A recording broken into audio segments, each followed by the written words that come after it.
Hello, and welcome to Balance and Bottom Lines with Rebecca. I'm your host, Rebecca Sims. Today's topic is all about growth and development in business. Joining me today is Abby Berthold. Abby is the Chief Learning Officer and founder of Liam and Hold. Welcome, Abby. Hi, thank you for having me. I'm thrilled to talk with Abby today and uncover the latest trends, best practices, and insights in corporate training and professional development. From honing leadership skills to fostering a culture of learning, we'll explore how training initiatives can drive success and growth in today's dynamic business landscape. Get ready to gain valuable strategies, hear inspiring stories, and elevate your approach to training and development. The growth and success of a business depends upon the continued education and development of its team members. Abby, I'd like to start with your journey and what inspired you to get involved with training and development. Awesome. Well, I'm a former educator, so education and learning, the lifelong learning piece has kind of been a passion of mine my entire life. But what really kind of inspired this jump in my company in particular was my stepdaughter, ironically. And she was doing what she would say the normal teenager kind of does, young adult, and was job hopping until she found something that she liked. But every time she'd come back and she would be so frustrated because there was either nothing to teach her how to do what she needed to do, or it was outdated, and she even knew it was outdated. And so she was having to like learn on the fly and things weren't written down. And then she went somewhere else and they had a really robust program. She really appreciated that. But it was so structured. It was on the other end where it was so structured that she felt stuck because she would pass a test and then they'd be like, well, it's not quite time. You can't move up yet. And it was limiting her. And so she kind of had both sides, and that really kind of spurred the idea to kind of help meet people where they're at and be really the advocate for the learner or the employee. Yeah. I'm sure that was super frustrating, on her side.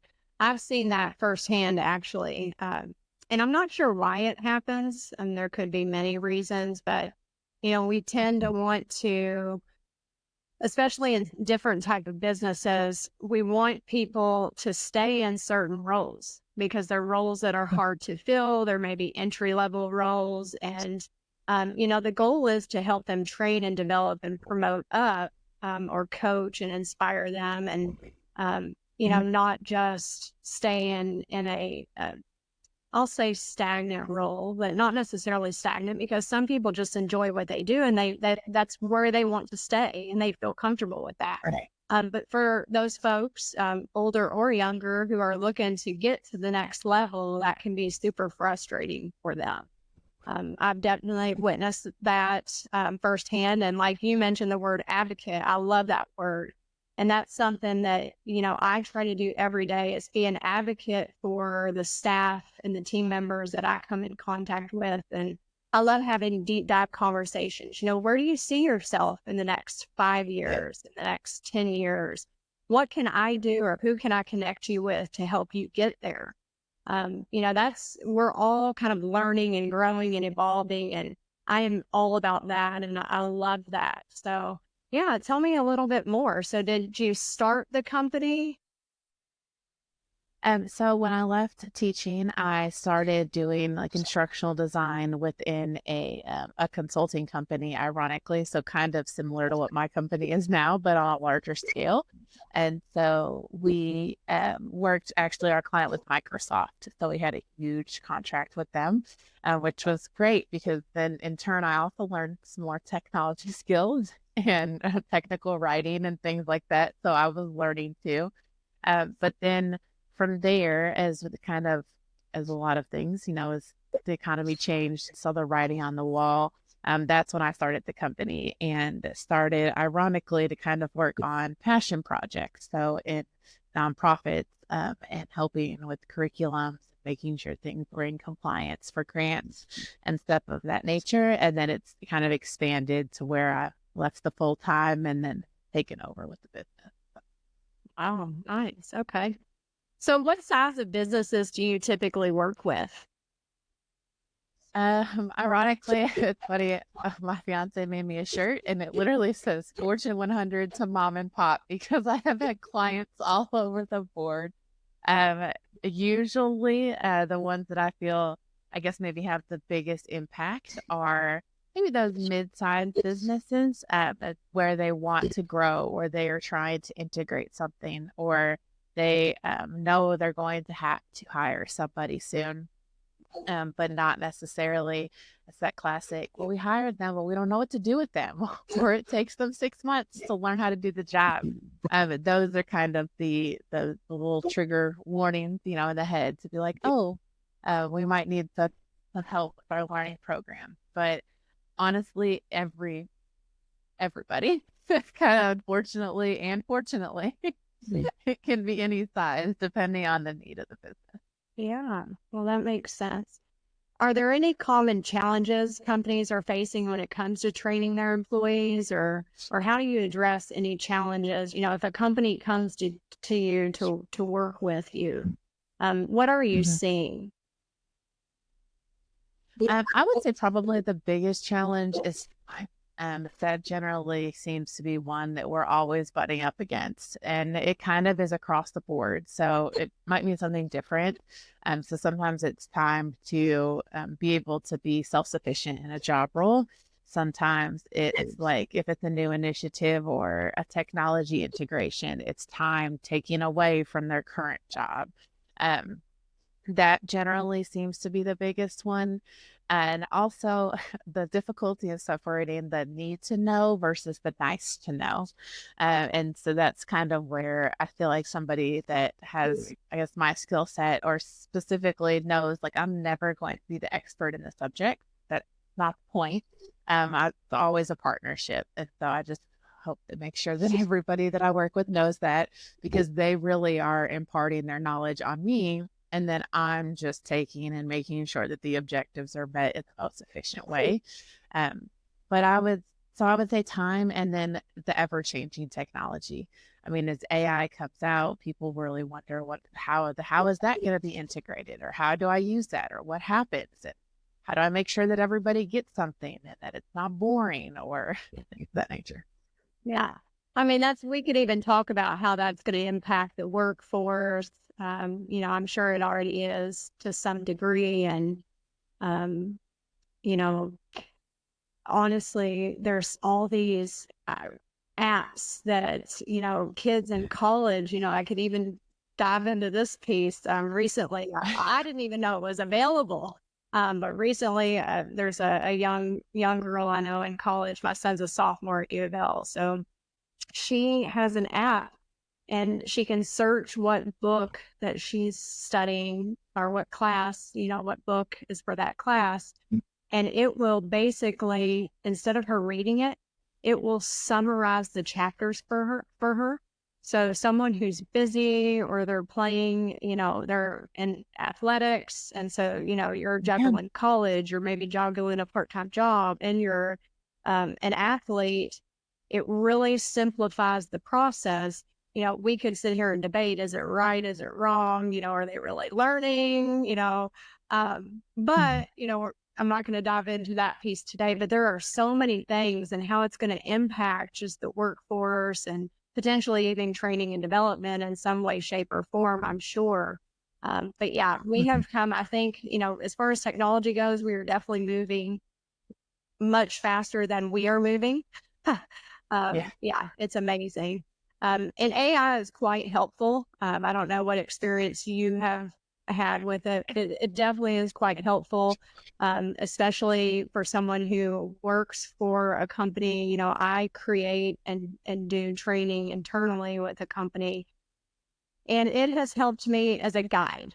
It's not creating the training, but it's at least giving me a guide of where I start, which has been super helpful. And so, prior to that being invented, I don't even know um, if that was an option. It would quickly just, here's where you start and here's what you do. And then I just kind of go from there. So it makes it super easy. Now, I'm not a corporate trainer or a professional trainer. That's, where you come in.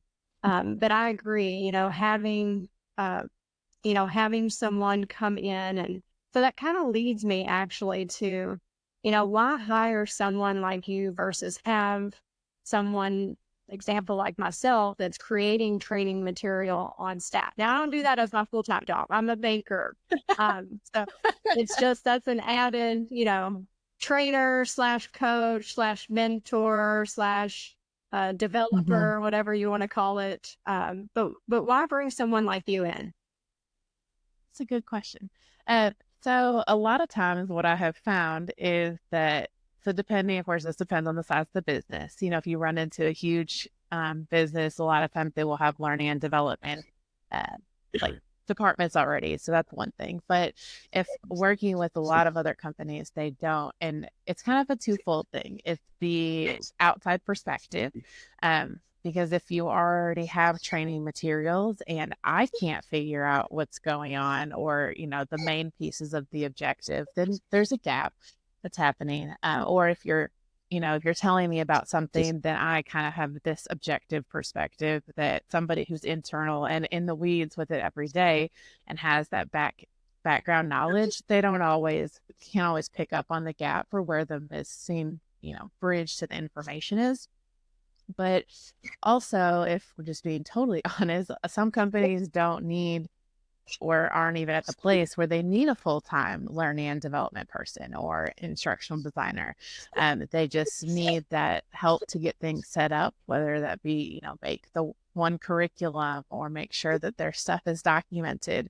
I think that's a piece that a lot of people forget about, is having the resources documented in addition to maybe the actual training itself.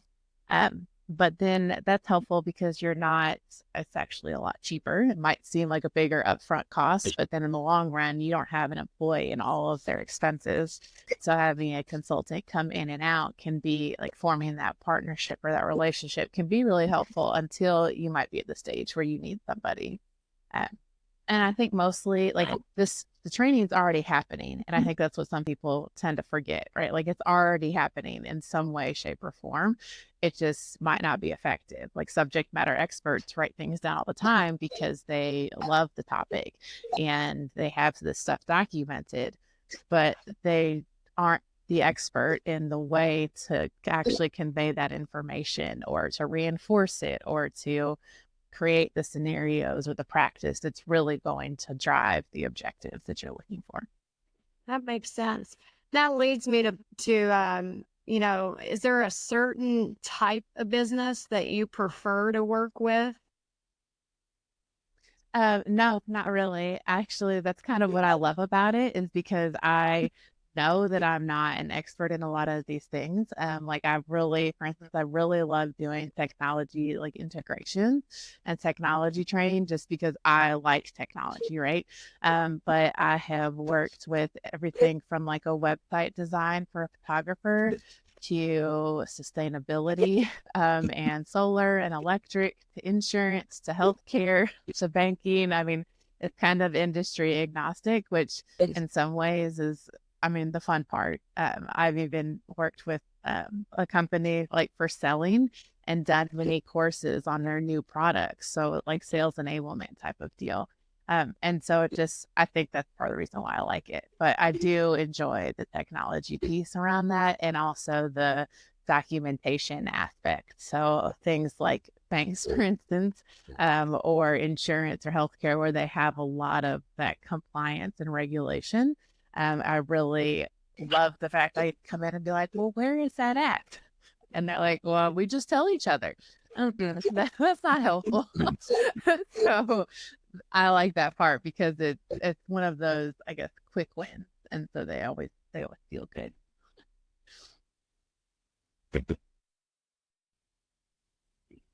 You've mentioned technology quite a bit. Is there a certain piece of technology, equipment, or when you say technology, what exactly are you referring to? So for every company, it generally varies, but if you think of like some of the back end process systems, so for instance, with Microsoft, right? A lot of times when they get the Microsoft suite, they'll get SharePoint. And that is a huge beast that people don't often know how to use or what to use. And so it could even be like how Microsoft does a really good job of robust training, like free things, but how do we use this in this company? But that also, and what people I don't think they always think about is anytime that you buy a new piece of technology, sometimes you buy vendor training, but vendor training is just how to use the piece of technology. It doesn't have anything to do with what that means for your business, how your business is going to use it, and even how each specific person or role might use it. And so a lot of times I've gotten jobs because they've changed to a new phone system, like a call center or a scheduling system or a quality assurance system. I mean, so any piece of technology that somebody can purchase often comes with vendor training, which is just generic. It's just how to use it. And so then I end up coming in and then making it so that it's customized to the specific um, business or industry itself, however they're going to use it. Yeah, that's perfect. So I think that gives the listeners a little bit more, when we speak about technology, exactly what you're referring to. And that's super helpful. And you're right. When you do purchase a piece of technology, that vendor training and that doesn't always get us where we need to go. Right. There's that bridging that gap piece that you're talking about and tailoring it to that type of business and tailoring it to meet the needs of their staff. Because, for example, again, I can speak on banking. There's several people that do a plethora of different things, but Mhm. and they need to be trained in different ways on different type of technology that we use. Right. Where I'm on the lending side, so I'm going to need to know quite a bit in regards to that versus a back office staff that needs to know kind of the nuts and bolts. And I need to know more of the processes of that piece. So each is different. So I love that, you come in and kind of tailor that to the business and kind of bridge that gap. That's awesome. And Thank you. so that kind of, moves us towards, how do you ensure that training programs are tailored to meet the specific needs and goals of the company or organization that you work with? You come in and sit down? Are you looking at reporting data, or how do you kind of fill in and figure out those gaps? Yeah. Honestly, it's a combination between the two. So depending on what the ask is. So if the ask is maybe to just modify, update, or kind of evaluate or audit like the current training, then those reports and the surveys and any data that they have, even down to maybe like quality scores, if it's for a specific role like that, is extremely important because that allows me to see some gaps, but also to get direct learner feedback. And of course, back to the advocating piece for them, right? If there's something that is glaringly obvious, then you know that whenever it's updated, that's a need that needs to be, put in there. But then even on the other side, but even with that, I still like to merge that with the business KPIs, because ironically, even if I might be training, you can use, the technology example, right? Or a new product. If I'm training on the new product, it inevitably relates back to something, for the business itself. And so I like to take those and then essentially kind of draw like a map almost if this is where the high level is. And then how is this person or whoever the audience is set for impacting that? So kind of marrying those two pieces. So the business gets their return, but also, it's a good experience for the employee on the other end. Yeah. That's super important. Very important. What advice do you have for companies that are looking to improve their internal training and development process? I think the first thing would be to honestly, like, to be really open to feedback from your employees. I think that's always where the issues are found first. Like I will hear about a gap or something because they're the ones that are dealing with it every day. Or they're the ones that might feel like, well, people say, well, we've just always done it this way, or we've always done it this way. And so they're struggling or wasting time to look for resources or feel overwhelmed. And so a lot of times it starts there and then has to back its way up. But from a higher level, it could be even not meeting those KPIs. Like if there's something that's okay, well, this person might be underperforming, or they're not as efficient as they need to be, or we're making mistakes with the tool, or they don't, we're always getting the same questions from these people about the same things. I get that a lot too. That those are your kind of indicator that there's something missing, and it might not be a full-fledged training or a full-fledged course, but there's a gap in the knowledge and people are feeling it. So then that's probably your indicator that you need to look at. Yeah, definitely. So do you come, every business is different, but I'm assuming you come in and you may even do some job shadowing potentially to understand, um, what their day to day looks like or what their processes look like, to really tailor that plan to their needs. And so during that time, I'm sure you kind of pick up on some of their hurdles that they may be going through. And I can speak to that, too. It's frustrating for an employee when they come to you and they have said on more than one occasion, hey, this is what I'm the struggle that I'm coming in contact with. What can we do? What's a workaround? So it's important, as a leader in our role, as myself, it's important for me to take that seriously and see what I can do in my power to make it better, or at least advocate for them. It's, it's somewhat of what you do, but not exactly what you do. I'm also job shadowing, and I'm saying, okay, how can I help this person, navigate this process better? How can I make it better for the company? How can I make it better for everyone, us in general? So I do a lot of that too, and I can see what you're saying. But it is super helpful when you have someone externally, because like you mentioned already, when you're in the trenches, with your team, as I am day to day, there's probably some gaps that I'm missing out on. So I can see how it would be important to have someone, an unbiased party come in and identify some areas that maybe aren't running as smoothly as is what we think they are, or we know they're not running smoothly. We just don't know how to fix them. So yeah, super important. But you actually you made a really good distinction there too about like how are they even I guess really interacting with the process. And I've even found, and so part of what I really like to do is try to make sure to meet like both the business and of course the company and the employees where they're at, because in some places you come there and those processes aren't documented. So they think it's a fancy something, right? A fancy course or a simulation or something that they want, which of course we can always do.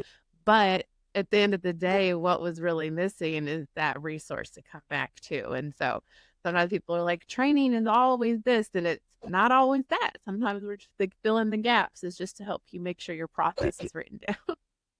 Yes, yes. So that kind of leads us towards, if a company already has a learning and development division or program, can you still help? And how do you do that? I absolutely can. So it would be more, usually in that case, more on like a consultancy type of basis versus just knowing that you have a need to develop something to come in, which happens as well. But I like to, or I guess businesses, basically kind of look at all of what already exists. So of course that's not always feasible to be like, can look at your whole training program, but if it's specifically for a job role or like you have a specific curriculum that you have questions about, or maybe it is the whole thing, I can come in and kind of go through it as if I was in that place and take notes, and then basically hand over like my report and just findings of what's there, because I think that that's that's a common misconception, right? I don't want to take over your training and development department. I mean, I could be the whole one if you need me to be, if you don't have it, and help with that strategy. But especially if you have that strategy and I mean, they work hard, they're busy, and there's a lot of times there's more need than there is manpower. And so kind of saying, okay, helping to, I guess, critique audits, those kind of funky words, not always my favorite ones, about what's there, and then give, a report basically at the end on what I have seen or where a gap might exist or possible improvements on things. Yeah. Awesome. What are, every business usually has some core values. Can you speak to what your values are at Liam and Holt? Absolutely. I would probably, well, not probably, we definitely would start with integrity. I don't want to deliver something that doesn't make sense. And so even if you come to me saying that this is what you want now, if it doesn't make sense, I'm going to let you know that that doesn't make sense for where your company's at. But that doesn't mean that we can't build that there. So that, kind of helps with the strategy piece. And then communication is a huge one for me, which kind of goes along with like transparency, partially because it might seem like, oh my goodness, this woman asks all these questions. And I ask a ton of questions, but that's part of the reason why I'm good at my job, because I'm trying to figure out what, where things are supposed to be, where they're at, where they're going, what's happening. Not because I want to, steal any company secrets or anything like that. I'll probably forget about it next month. Promise. Happens all the time. Um, and then, um, and then delivering just like a really good customer experience, like a good quality product, and making sure that we stand on that, and that it's a partnership. I think that's probably the biggest one with the integrity, that no matter, yes, I get the business relationship, but it really is a partnership because you really are the experts. I'm not the expert in that. I'm the expert in what I am the expert in. But whatever I'm doing with you you're the expert in it, or the I decision love maker. that. Yeah, I love that. Integrity is huge. It's a very important value, and holding yourself to a higher standard, and being respectful of the company, meeting them where they are and their staff where they are. And you're very involved in the community, and I love that. That's super important. Professional development is not just a pathway to advancement. It's a commitment to lifelong learning and growth. By investing in ourselves, we not only enhance our skills and knowledge, but also unlock new opportunities and reach our full potential. Remember, the journey of professional development is a continuous one, and each step we take brings us closer to achieving our goals and making a meaningful impact in our careers and beyond. We'd love to hear your thoughts and experience on these topics. Abby, if you'd like to share with the audience how they can connect with you. Absolutely. You can go on to my website, liamandhold.com, and find all of my contact information, as well as book a free consultation. I will include how to connect with Abby in the show notes. And don't forget to subscribe to this podcast for more insightful discussions. Thank you for joining us on Balance and Bottom Lines with Rebecca. Remember, the balance between personal well-being and professional success is key. Stay tuned for the next episode. Until then, keep striving for excellence in both your personal and professional life. Thank you so much, Abby. Thank you. I really appreciate it.